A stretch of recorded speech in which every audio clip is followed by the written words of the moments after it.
When my daughter Alice and her son moved in with me, I thought I was getting a second chance at family.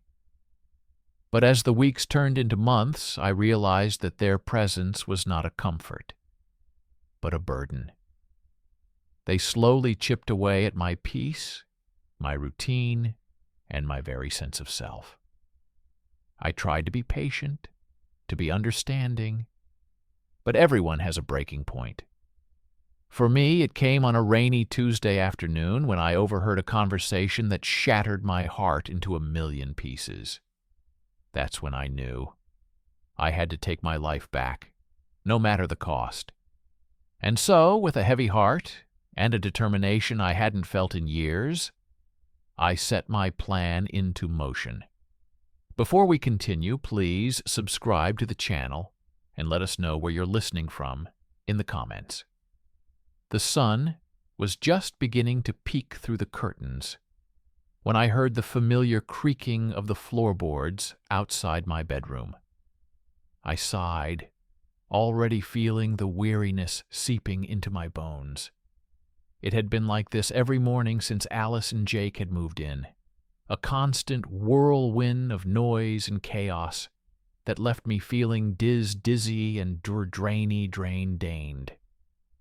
I pulled myself out of bed, wincing as my arthritic knees protested the sudden movement. I used to bound out of bed, eager to start my day puttering around the house, tinkering with appliances, enjoying the quiet simplicity of my routine.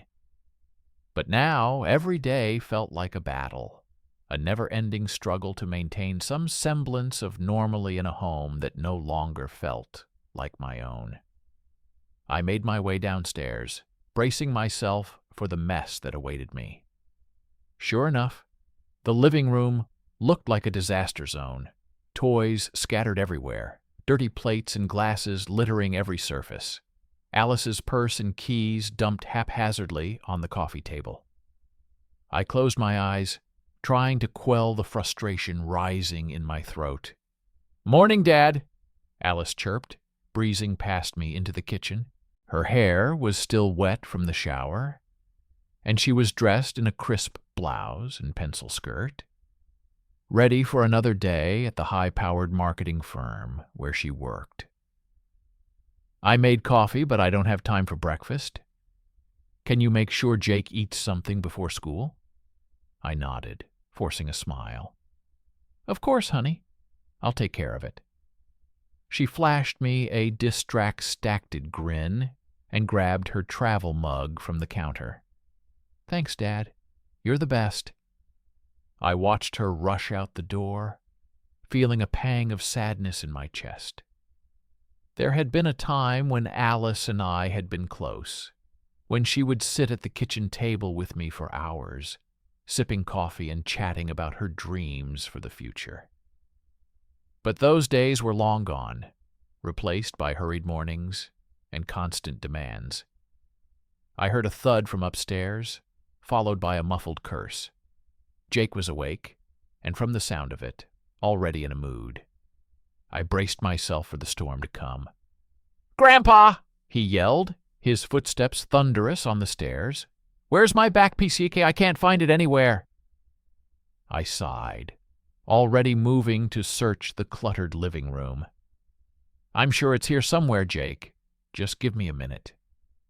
But he was already rummaging through the mess, tossing aside couch pillows and kicking toys out of his way. "It's not here. I'm going to be late for school, and it's all your fault." I felt my temper flare, but I pushed it down. "It's not my fault, Jake. You need to keep track of your own things." He glared at me, his 13-year-old face twisted with anger. "Whatever. This place is a dump anyway." He stormed out of the room, leaving me standing alone amidst the chaos. I felt my heartbeat slowly return to normal as I surveyed the damage. It had only been 3 months since Alice and Jake had moved in, citing a need to get back on their feet after Alice's divorce. I had been hesitant at first. I cherished my solitude and my routines. But in the end, I couldn't say no to my only child. Now, as I began the tedious process of cleaning up the mess they had left behind, I couldn't help but wonder if I had made a terrible mistake.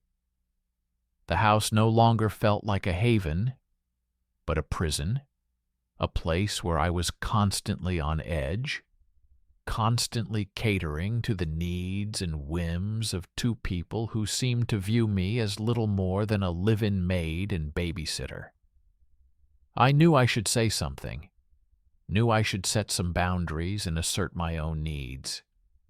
But every time I tried, I was met with resistance and guilt-tripping. Alice would get that wounded look in her eyes, reminding me of how much she had sacrificed for her career, and how hard she was working to provide for Jake. And Jake? Well, Jake was a teenage boy, with all the stubbornness and self-centeredness that came with that territory. So I kept quiet, kept cleaning and cooking and providing, all the while feeling like I was slowly disappearing, fading into the background of my own life. But as I picked up the last of the toys and wiped down the last of the surfaces, I couldn't shake the feeling that something had to give, that I couldn't keep living like this, a ghost in my own home. I glanced at the clock, realizing with a start that it was already mid-morning. I had lost track of time, lost in my own thoughts, and the monotonous tasks of cleaning. I felt a sudden urge to escape, to get out of the house, and breathe some fresh air. I grabbed my keys and headed for the door, feeling a small thrill of rebellion as I stepped out into the sunshine. The day was warm and bright, the sky a brilliant blue streaked with wispy clouds. I took a deep breath, savoring the sweet scent of blooming flowers and freshly cut grass. I walked aisily, no destination in mind, just reveling in the simple pleasure of movement and solitude. I passed by the park where I used to take Alice as a child, the playground equipment rusted and worn with age. I passed by the diner where my wife and I used to have our weekly date nights, the neon sign flickering and humming with electricity. Everywhere I looked, I saw reminders of the life I used to have, the life I had built with love and hard work and dedication. And as I walked, I felt a growing sense of clarity, a sudden understanding of what I had to do. I couldn't keep living in the past, couldn't keep clinging to a life that no longer existed. My wife was gone, and Alice had her own life now, with her own challenges and priorities. It wasn't fair of me to expect her to fill the void that my wife's death had left behind. But at the same time, I couldn't keep living like a prisoner in my own home. I couldn't keep sacrificing my own happiness, my own sense of self, for the sake of others. I had to find a way to reclaim my life, to build a new existence that was all my own. As I turned the corner back onto my street, I felt a sense of determination settle into my bones. I didn't know quite how I was going to do it, but I knew one thing for certain. I was going to take my life back, one way or another. And heaven help anyone who tried to stand in my way. The next few weeks passed in a blur of tension and frustration. Despite my best efforts to set boundaries and assert my own needs, Alice and Jake seemed determined to push back at every turn.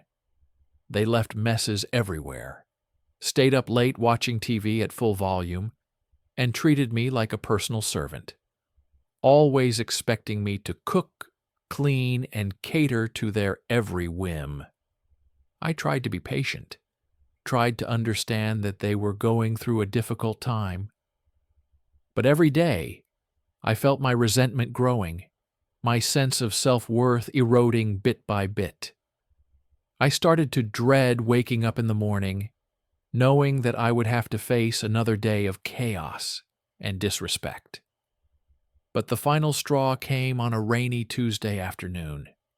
when I overheard a conversation that shattered my heart into a million pieces. I was sitting in the living room, trying to read a book amidst the constant noise and interruptions, when I heard Alice's voice drifting in from the kitchen. She was on the phone, talking to one of her friends from work. I know, she was saying, her voice tight with frustration. But what else can I do? I can't afford a place of my own right now, and Dad's house is just sitting there empty. He doesn't need all that space. There was a pause, and then she laughed, a harsh, brittle sound that made my stomach clench. Oh, he's fine. I mean, yeah, he's getting older, and he's slowing down a bit. But it's not like he has anything else to do. He should be grateful that we're here to keep him company.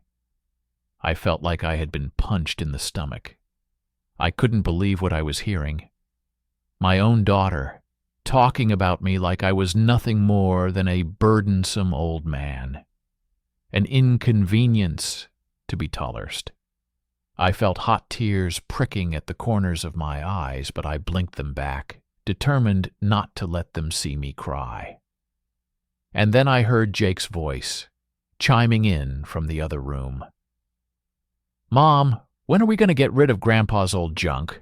I need more space for my stuff.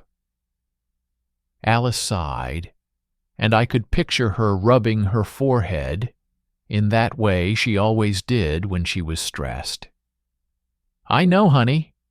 We'll go through his things this weekend and see what we can get rid of.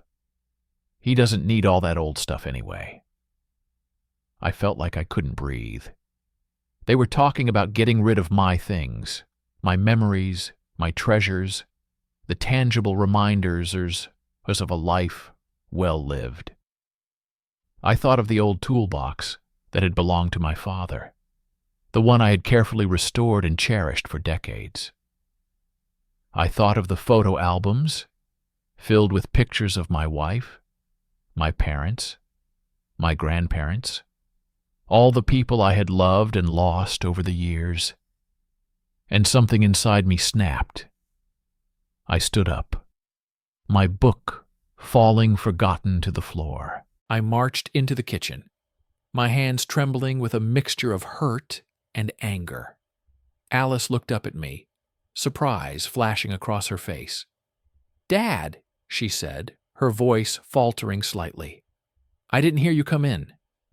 I looked at her, at the daughter I had raised and loved with all my heart, and I didn't recognize the person staring back at me.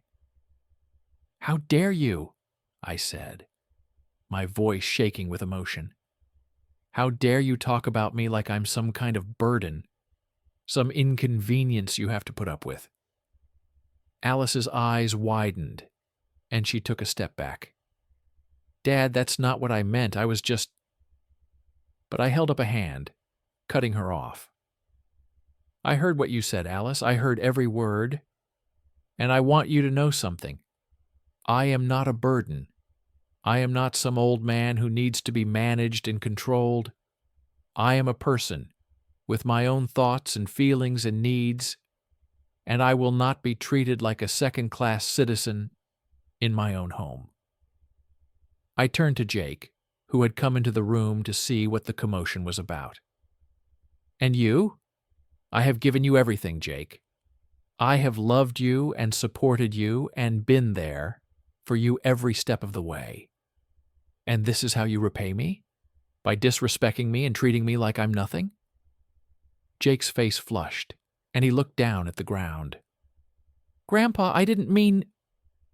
But I was already turning away, my heart racing, and my eyes burning with unshed tears. I want you both out of my house, I said, my voice low and steady. I want you gone by the end of the week, and I never want to see either of you again. Alice's mouth fell open, and she took a step towards me. Dad, you can't be serious. Where will we go? What will we do? I looked at her, at the daughter I had once adored, and I felt nothing but a deep, aching sadness. That's not my problem anymore, Alice. You're an adult, with a job and a child of your own. It's time for you to stand on your own 2 feet and take responsibility for your own life. I'm done being your crutch and your scapegoat goat. And with that, I turned and walked out of the room, leaving them both standing there in stunned silence. I made my way up to my bedroom, my legs shaking and my heart pounding in my chest. I sat down on the edge of my bed, bare-eyeing my face in my hands. I knew that I had just done something irrevocable, something that would change my relationship with my daughter forever. But I also knew that I had done the right thing, the only thing I could do to preserve my own sanity and sense of self-worth. I took a deep, shuddering breath and felt a sense of calm settle over me. For the first time in months, I felt like I could breathe again, like I was finally taking control of my own life. I knew that the road ahead would be difficult, that there would be challenges and obstacles to overcome. But I also knew that I was strong enough to face them, that I had the resilience and the determination to build a new life for myself, on my own terms. And as I sat there in the quiet of my bedroom, listening to the rain pattering against the windows, I felt a flicker of hope kindling in my chest. A hope for a broader future. A hope for a life filled with joy and purpose and meaning. It was a hope that I would cling to in the difficult days and weeks to come. A hope that would sustain me through the darkest of times and guide me towards the light. The next few days were a whirlwind of activity and emotion. Alice and Jake packed up their things and moved out, leaving behind a trail of anger and resentment that seemed to hang in the air like a thick, choking smog. I tried to go about my daily routines, tried to pretend like everything was normal, but inside I was reeling from the fallout of our confrontation. I found myself second-guessing my decision, wondering if I had been too harsh, too unyielding. I thought about Alice's face when I had told her to leave, the way her eyes had filled with tears and her voice had croaked with hurt. I thought about Jake, the grandson I had doted on since the day he was born, and how he had looked at me with such confusion and disappointment. But every time the doubts crept in, I forced myself to remember the way they had talked about me behind my back, the way they had disrespected and dismissed me at every turn. I reminded myself that I deserved better than that I deserved to be treated with kindness and respect, not like a burden to be tolerated. And so I pushed forward one day at a time.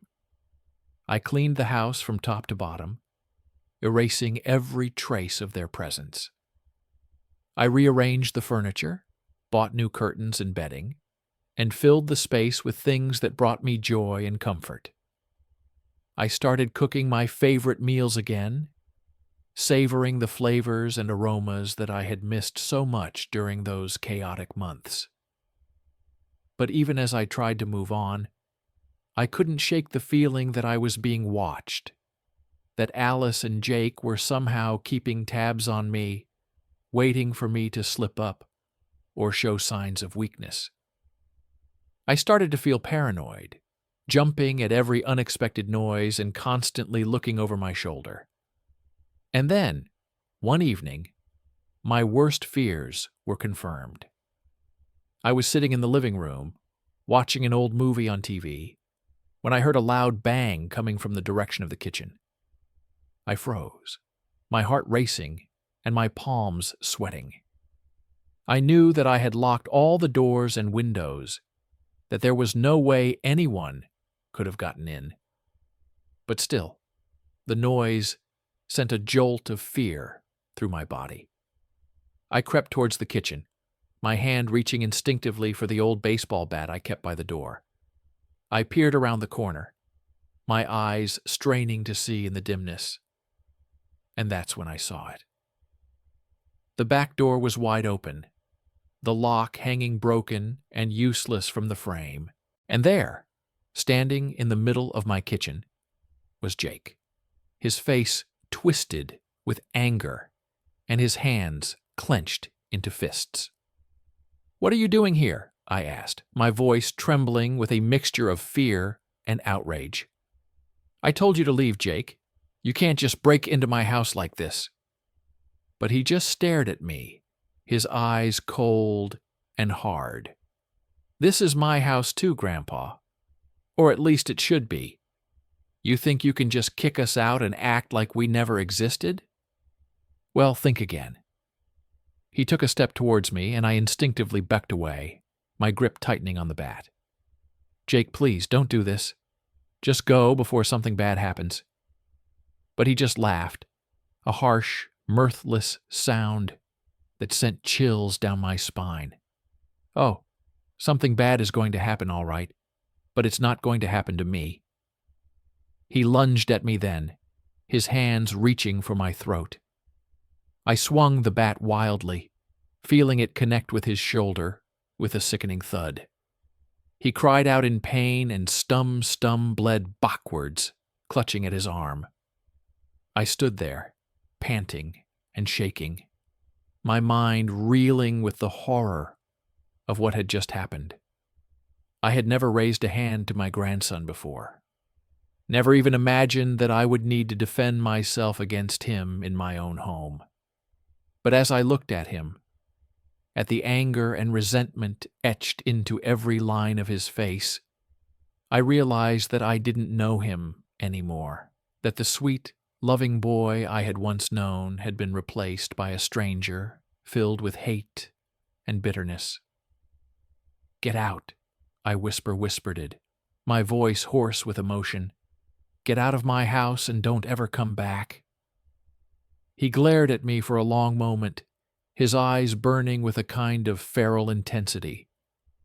And then, without a word, he turned and stalked out of the kitchen, slamming the back door behind him with a force that shook the walls.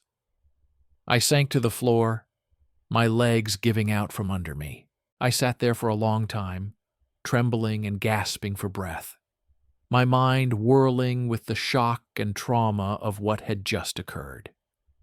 I knew that I couldn't stay in that house anymore, that every corner, every shadow held the memory of violence and fear. I knew that I needed to get away, to find somewhere safe and secluded where I could heal all and rebuild my life on my own terms. And so, with a heavy heart and a determination born of desperation, I began to plan my escape. The next few weeks passed in a blur of activity and secrecy. I knew that I had to be careful, that Alice and Jake would be watching my every move, waiting for the slightest sign of weakness or vulnerability. And so I planned, with a level of meticulousness and attention to detail that I had never before possessed. I sold my house quickly and quietly, taking a loss on the price but gaining the freedom and mobility I so desperately craved. I packed up my belongings, taking only the essentials and leaving the rest behind, a symbolic shing of the life I was leaving behind. And then, one cool, crisp morning in early October, I loaded up my old truck and hit the road, my heart pounding with a mixture of fear and exhilaration. I had no idea where I was going, no concrete plan beyond the vague notion of finding somewhere remote and peaceful where I could start anew. I drove for hours, watching the landscape change from the familiar streets of my hometown to the rugged, untamed beauty of the mountains. I felt a sense of peace settle over me as I breathed in the clean, pine-scented air, felt the sun warming my face through the windshield. And then, just as the sun was starting to dip below the horizon, I saw it. A small, rustic cabin nestled in a secluded valley, surrounded by towering evergreens and the gentle burbling of a nearby stream. It was love at first sight, a place that seemed to call out to my battered soul with a promise of healing and renewal. I bought the cabin on the spot, using the money from the sale of my house to pay for it in full. The owner, a grizzled old man with kind eyes and a gentle smile, seemed to sense my need for solitude and simplicity. He handed over the keys with a nod and a pat on the shoulder, as if to say, "You'll be safe here." And safe I was, for the first time in longer than I could remember.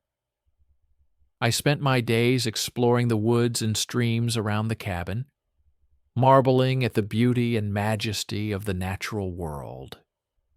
I fished in the nearby lake, catching my dinner, and cooking it over an open fire under a canopy of stars. I read books and played my old guitar, losing myself in the simple pleasures of a life unencumbered by the demands and expectations of others. But even as I reveled in my new existence, I couldn't shake the memories of what I had left behind.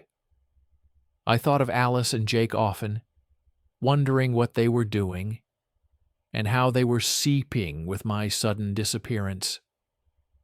I felt a pang of guilt sometimes, knowing that I had abandoned them without a word of explanation or apology. But I also knew that I had done what I needed to do to survive, that I had taken the only path that could lead me to a brighter, happier future. And as the weeks turned into months and the seasons changed around me, I felt a sense of acceptance and peace settling into my bones. I knew that I could never go back to the life I had once lived, that too much had happened, too many bridges had been burned. But I also knew that I had found something precious and rare in the solitude of that little cabin, a sense of self and purpose that I had never before possessed. And so I embraced my new existence with open arms, knowing that whatever challenges and triumphs and humps lay ahead, I had the strength and resilience to face them head on. Because I was Howard Finch, a man who had lost everything but found himself in the process, and that was a legacy worth fighting for, no matter what the cost. As the months turned into years, I settled into a routine that felt as natural and comfortable as a well-worn pair of shoes. I woke up each morning with the sun, greeting the day with a sense of gratitude and purpose that I had never before known. I spent my days tending to the cabin and the surrounding land, chopping wood for the fire, and tending to the small garden I had started behind the house. I also began to explore the nearby town, a quaint little hamlet nestled in the heart of the mountains. I made friends with the locals, joining in on their weekly poker games and swapping stories over cold beers at the corner bar. I even started volunteering at the local animal shelter, finding a sense of fulfillment in caring for the abandoned and neglected creatures that had been left behind by the world. But even as I built a new life for myself, I couldn't shake the feeling that something was missing, that there was a hole in my heart that could never quite be filled. I thought of Alice and Jake often, wondering what had become of them and whether they ever thought of me. I had no way of knowing, of course. I had made sure of that when I had disappeared into the mountains all those years ago.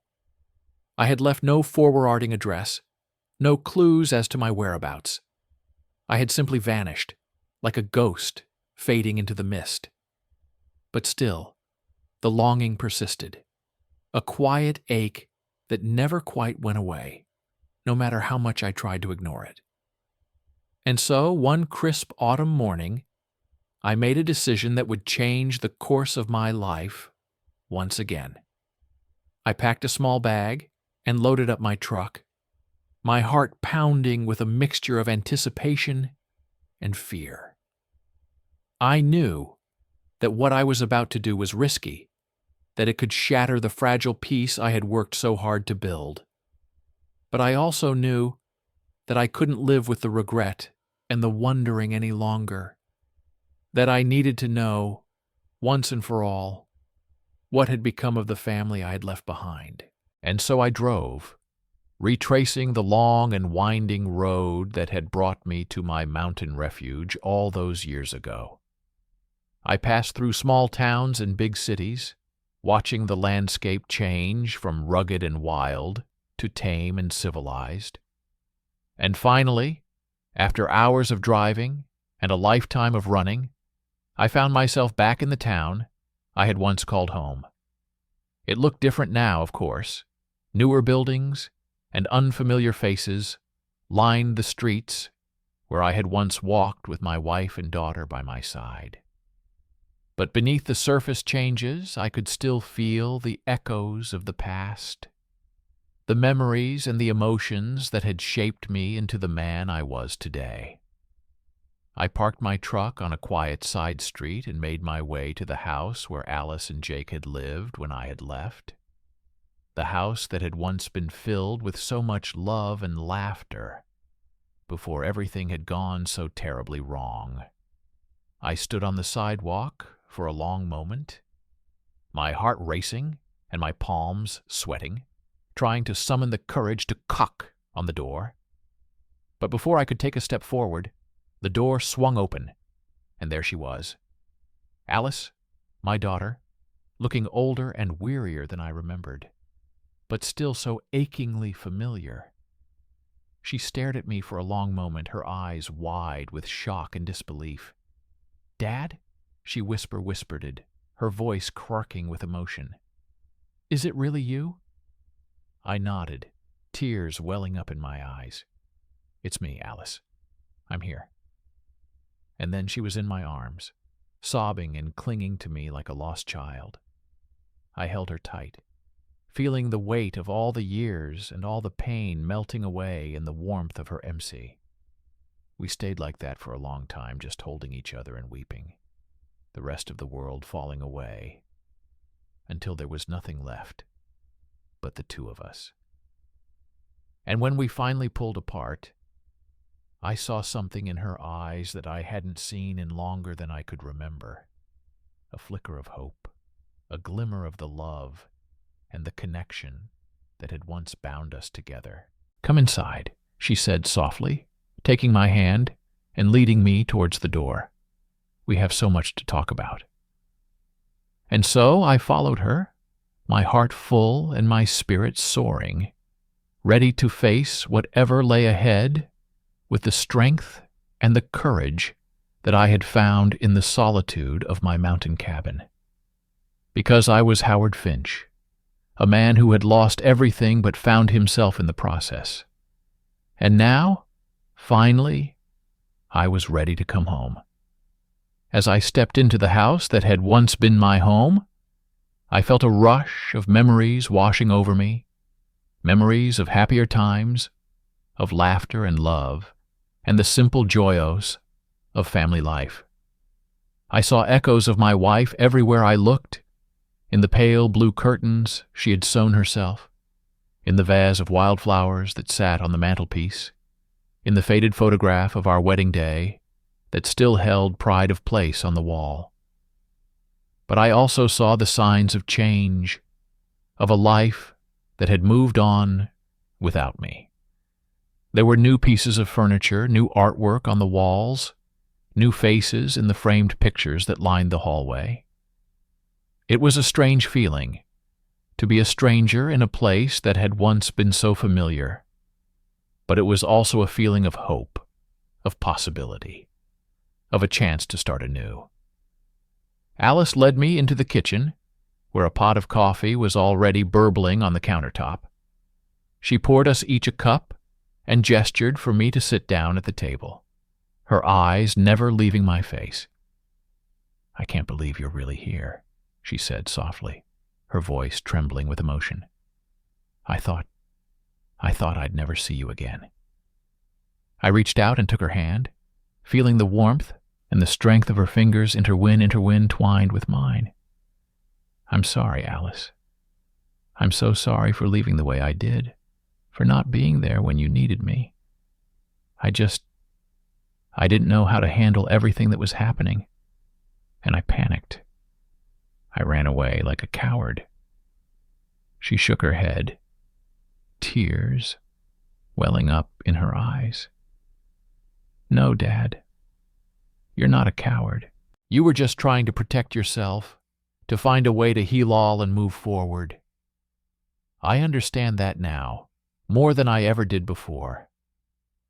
We talked for hours, catching up on all the years we had missed and all the trials and humps we had faced alone. I learned that Jake had struggled in the years after I left, turning to drugs and alcohol to numb the pain of abandonment and rejection. But with Alice's help and the support of a loving therapist, he had managed to turn his life around and was now a successful businessman with a family of his own. I learned that Alice had faced her own challenges too: a messy divorce, a battle with depression, a period of soul-searching and self-discovery that had led her to a new career as a counselor, helping others to heal all from the wounds of the past. And as we talked and laughed and cried together, I felt a sense of peace settling over me, a sense that despite all the pain and the heartache, everything had happened for a reason, that the journey I had taken, the lessons I had learned, had all been leading me to this moment, to this chance to reconnect with my daughter and to build a new future together. And so, when Alice asked me to stay, to move back to the town where we had once lived and to be a part of her life again, I didn't hesitate. I knew that it wouldn't be easy, that there would be challenges and obstacles to overcome. But I also knew that I was ready to face whatever lay ahead, with the wisdom and the strength that I had gained in the solitude of my mountain cabin. Because I was Howard Finch, a man who had lost everything but found himself in the process. And now, finally, I had found my way back home, back to the love and the family that had always been waiting for me, even when I hadn't been able to see it. As the sun began to set outside the kitchen window, casting a warm golden glow over the room, I felt a sense of gratitude washing over me.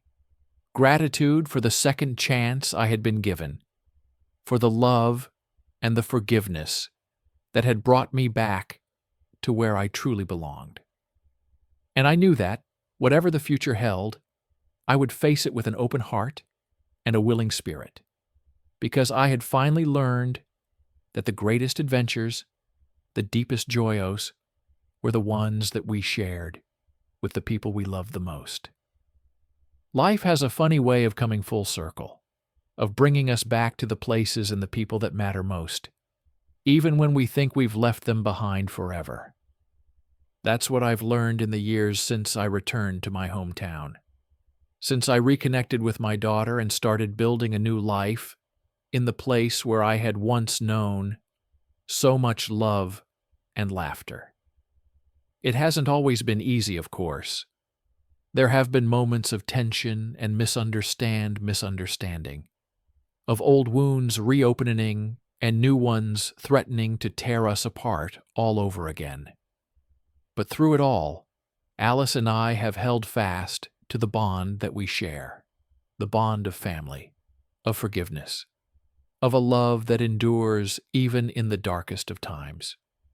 We've had to learn how to communicate with each other in new ways, how to listen and understand and empathize in ways that we never had before.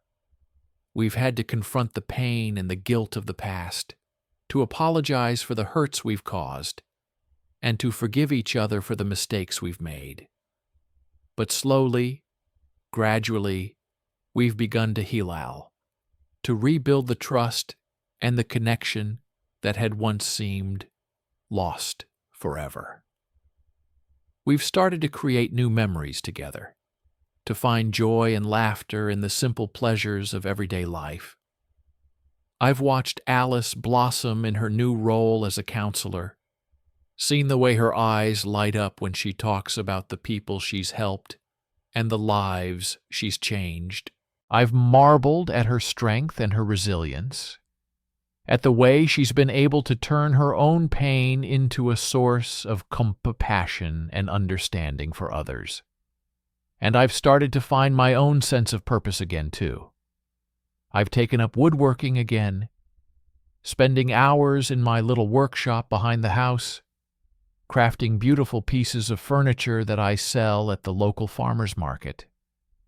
It's a simple pleasure, but one that brings me a sense of satisfaction and accomplishment that I had almost forgotten how to feel.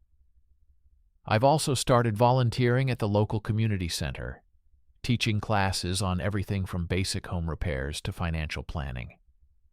It's a way for me to give back to the community that has given me so much, to share the knowledge and the skills that I've acquired over a lifetime of hard work and perseverance. But perhaps the greatest joy of all has been getting to know my grandchildren, the two little boys that Jake and his wife have brought into the world, the ones who never knew their grandfather before he disappeared into the mountains all those years ago. At first, I was hesitant to reach out to them, unsure of how they would react to the sudden appearance of a man they had never met. But with Alice's encouragement, I finally worked up the courage to send them a letter. A simple, heartfelt message explaining who I was and how much I wanted to be a part of their lives. To my amazement and delight, they wrote back almost immediately. And before I knew it, I was being invited to birthday parties and soccer games, to family dinners, and weekend outings. I was getting to know these little boys who were so much like their father, but with a kindness and a gentleness that reminded me so much of my late wife. And as I watched them grow and learn and discover the world around them, I felt a sense of hope and renewal that I had never known before. I saw in them the promise of a brighter future, of a world where love and connection could heal all, even the deepest of wounds. Because that's the thing about family, about the ties that bind us together even when everything else falls apart. They have the power to save us, to bring us back from the brink of despair and show us the way forward, even when we think all is lost. And so, as I sit here in my little workshop, surrounded by the tools and the creations that have brought me so much joy and fulfillment, I find myself feeling grateful for all the twists and turns that have brought me to this moment, for the pain and the heartache, the triumph and humph and the sorrow, and for the love and the forgiveness that have made it all worthwhile. Because in the end, that's what life is all about. The journey, the adventure, the chance to learn and grow and become the best version of ourselves, no matter how long it takes or how far we have to go to get there. And I know now that, whatever challenges may lie ahead, I have the strength and the wisdom to face them head on, because I have the love and the support of the people who matter most, the ones who will always be there to catch me when I fall and to cheer me on when I soar. And that, in the end, is the greatest gift of all. It's a beautiful spring morning, and I'm sitting on the front porch of the house that Alice and I now share, watching the sun rise over the distant mountains. The air is crisp and clean, filled with the gentle chirping of birds and the rustling of leaves in the breeze. Beside me, Alice is sipping her coffee, a small smile playing at the corners of her mouth. We don't need to speak to understand the contentment that we both feel in this moment, the sense of peace and belonging that comes from knowing that we are exactly where we are meant to be. In the distance, I can hear the sound of laughter and shouting. My grandchildren, playing in the backyard with the boundless energy and enthusiasm of youth. I feel a rush of love and pride washing over me, a sense of gratitude for the chance to be a part of their lives and to watch them grow into the remarkable young men I know they will become. And as I sit here, surrounded by the beauty and the warmth of this little corner of the world that I call home, I find myself thinking back on all the trials and humps and heartaches that have brought me to this moment. The pain of losing my wife, the anger and resentment of those difficult years with Alice and Jake, the loneliness and the fear of those long months in the mountain cabin. But I also think of the joyous and the trials and humps, the moments of grace and forgiveness that have made it all worthwhile. The love and the laughter that I have shared with my daughter and my grandchildren, the sense of purpose and fulfillment that I have found in my work and my community. And I realize that in the end, it has all been a part of the journey, a part of the great adventure of life that we are all called to embark upon, no matter how difficult or daunting it may seem at times. Because that's the beauty of the human spirit, the resilience and the strength that allows us to keep going even when all seems lost. It's the love and the connection that we share with others, the bonds of family and friendship that sustain us through the darkest of times and bring us back into the light. And as I look out over the GRs and rolling hills of this place that I now call home, I feel a sense of peace and contentment washing over me, a sense that, no matter what the future may bring, I have everything I need right here in this moment. Because I am Howard Finch, a man who has lost and found himself more times than I can count. And I know now that the greatest adventure of all is the one that we create for ourselves, day by day and moment by moment, with the people we love by our side. And so I sit back and close my eyes, feeling the warmth of the sun on my face and the love of my family in my heart. And I am grateful, so incredibly grateful, for every twist and turn that has brought me to this perfect, shining moment of grace. If you like this story, please hit the like button and subscribe to our channel for more heartwarming tales of love, loss, and redemption. And don't forget to share your thoughts and experiences in the comments below. We'd love to hear from you. Thank you for watching.